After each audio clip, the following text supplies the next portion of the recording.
শুভ সন্ধ্যা। Share বাজারের মূল খবর ডেইলি মার্কেট আপডেটে আপনাদের স্বাগতম। আজ ডিএসইক্স 36.14 পয়েন্ট বা 0.74% কমে 4,854 পয়েন্টে শেষ হয়েছে।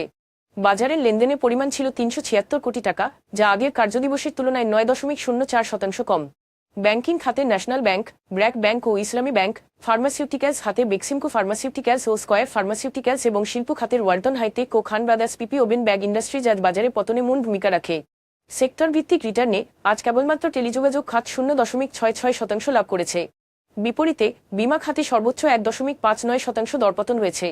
আজকের শীর্ষ কুড়ি দরপতন হওয়া কোম্পানিগুলোর মধ্যে 4টি এনবিএফআই, 3টি শিল্প, 3টি ওষুধ এবং 3টি বস্ত্র খাতের কোম্পানি ছিল। Progressive life insurance, Dominage steel building systems এবং Renwick Jogeshwar and co Bangladesh এর শেয়ারের সর্বোচ্চ দর বৃদ্ধি পায়।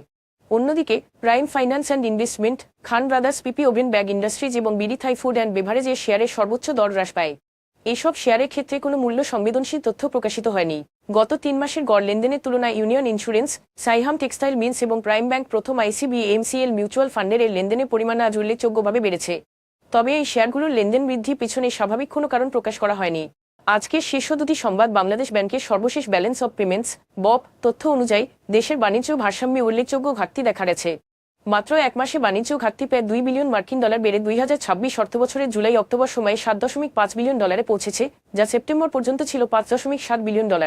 এই ঘাটতি বাড়ার প্রধান কারণ ছিল রমজানের আগে আমদানির উল্লেখযোগ্য বৃদ্ধি। 4 মাসে মোট আমদানি দাঁড়িয়েছে $22.11 বিলিয়ন, যা আগের অর্থবছরের একই সময়ের তুলনায় 5.5% বেশি। অন্যদিকে রপ্তানি হয়েছে $14.5 বিলিয়ন।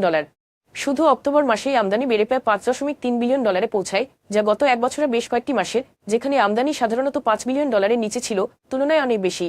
এটি দেশের বৈদেশিক খাতে ক্রমবর্ধমান চাপকে তুলে ধরছে এবং অর্থনৈতিক কার্যক্রম বজায় রাখার পাশাপাশি সামষ্টিক অর্থনৈতিক স্থিতিশীলতা রক্ষার সূক্ষ্ম ভারসাম্যের কথা নীতি নির্ধারকদের স্মরণ করিয়ে দিচ্ছে। অন্যদিকে 2025-26 অর্থবছরের প্রথম 5 মাসে জুলাই-নভেম্বর বার্ষিক উন্নয়ন কর্মসূচি এডিপি বাস্তবায়নে সরকারি ব্যয় রেকর্ড সর্বনিম্ন পর্যায়ে নেমেছে। বাস্তবায়ন পরিবীক্ষণ ও মূল্যায়ন বিভাগ আইএমইডি আজ প্রকাশিত এক প্রতিবেদনে জানিয়েছে, এ সময় মন্ত্রণালয় ও বিভাগগুলো ব্যয় করেছে মাত্র 28,043.62 কোটি টাকা, যা চলতি অর্থবছরের মোট এডিপি বরাদ্দের মাত্র 11.75%।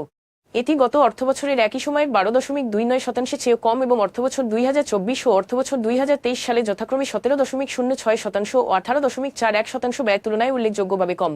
এটি উন্নয়ন ব্যয় ক্রমবর্ধমান মন্থরতার ইঙ্গিত। এজন্য অর্থনৈতিক গতি বজায় রাখতে সময়মতো সরকারি বিনিয়োগ প্রয়োজন, যাতে বাজেটের প্রতিশ্রুতি বাস্তবায়িত হতে পারে। আজ এ পর্যন্তই। ধন্যবাদ।